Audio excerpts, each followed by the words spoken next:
Welcome to the concrete session in today's seminar. I'm Gareth Wakeham, the National Ready Mix Technical Manager for Tarmac. At its most basic, concrete is aggregate held together with a binder.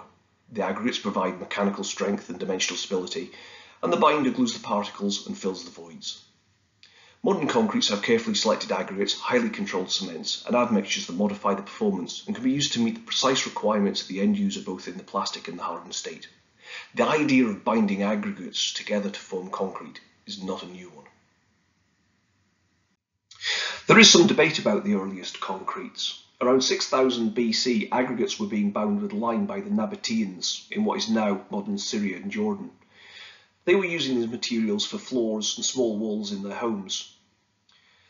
As they were traders, they had to move across the desert and they needed water to do that, and they started building cisterns, originally dug within rock. Around about 700 BC, they developed hydraulic limes. These were produced in kilns. They allowed the cisterns to be built in the desert, and more critically, they were waterproof and protected the water from invaders. Although the Egyptians used what we'd consider to be concrete, the most famous early users were the Romans. They were using a mixture of pozzolanic ash and lime to push the boundaries of what was possible. At 43.3 metres in diameter, the Pantheon in Rome remains the largest unreinforced concrete dome in the world. What the Romans realised was that they had to use normal weight aggregates at the base of the dome, but as the height grew, they reduced the mass by using lighter weight aggregates such as pumice and tile.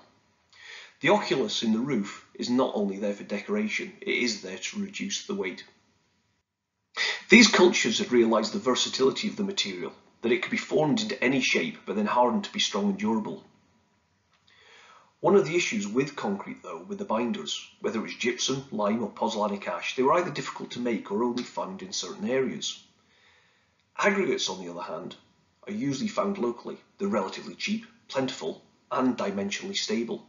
Combining the two results in a strong, durable and economically viable material. For all its benefits, concrete has one issue. It's not very good at carrying loads in tension. François Cognet, a French cement manufacturer, was the first to combine iron with concrete and structural elements. Although he wasn't using the iron to carry the load in tension, he was actually using these as tie bars. The first builder to reinforce concrete, where he understood the stresses involved, was an English builder called William B. Wilkinson in 1854. The development of reinforced concrete continued through the 19th century, as did the development of Portland cement. There were no major further developments in cementitious materials until the early 19th century. It wasn't until 1824 that Joseph Aspdin took out his patent on what he called Portland cement.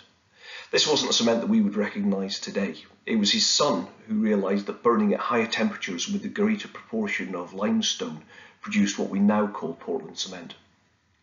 Limestone and clay, which is calcium and silicate bearing materials, are ground together and fed into a kiln and then heated to 1450 degrees centigrade. The heating chemically binds the raw materials together to form a clinker of calcium silicates and calcium aluminates, which is then ground with gypsum to a fine powder. CO2 is produced as a byproduct of production, both from the fuel used to heat the raw materials and the chemical changes.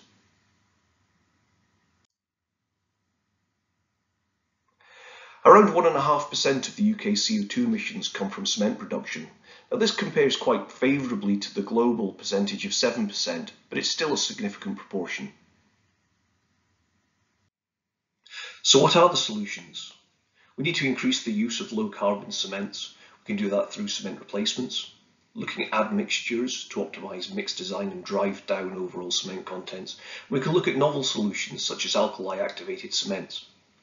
The industry itself has been reducing CO2 since the 1990s, but the driver for this has been a reduction in mix cost, not the reduction in CO2. The second part of the solution is to look at structural design. Column spacing, for example, has a huge impact on overall embedded carbon.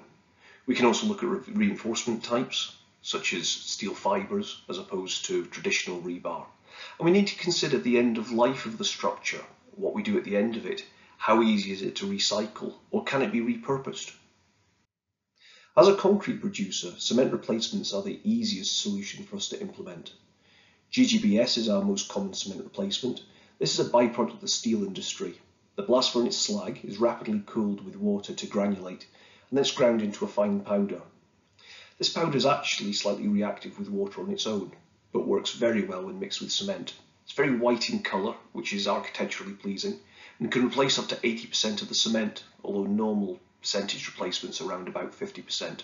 This also reduces the waste to landfill, which is where this material would go if we weren't able to use it.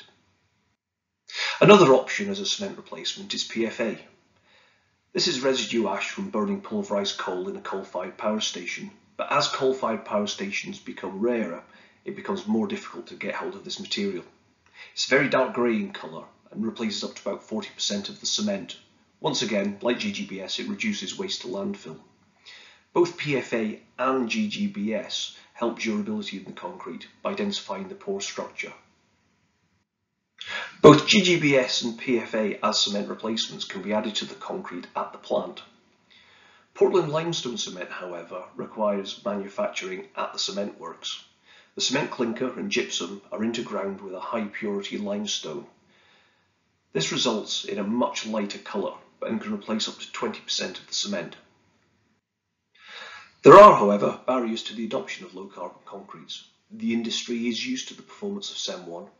There's a preference for quick construction that may not complement low carbon concretes. And worldwide, there's a shortage of replacement materials.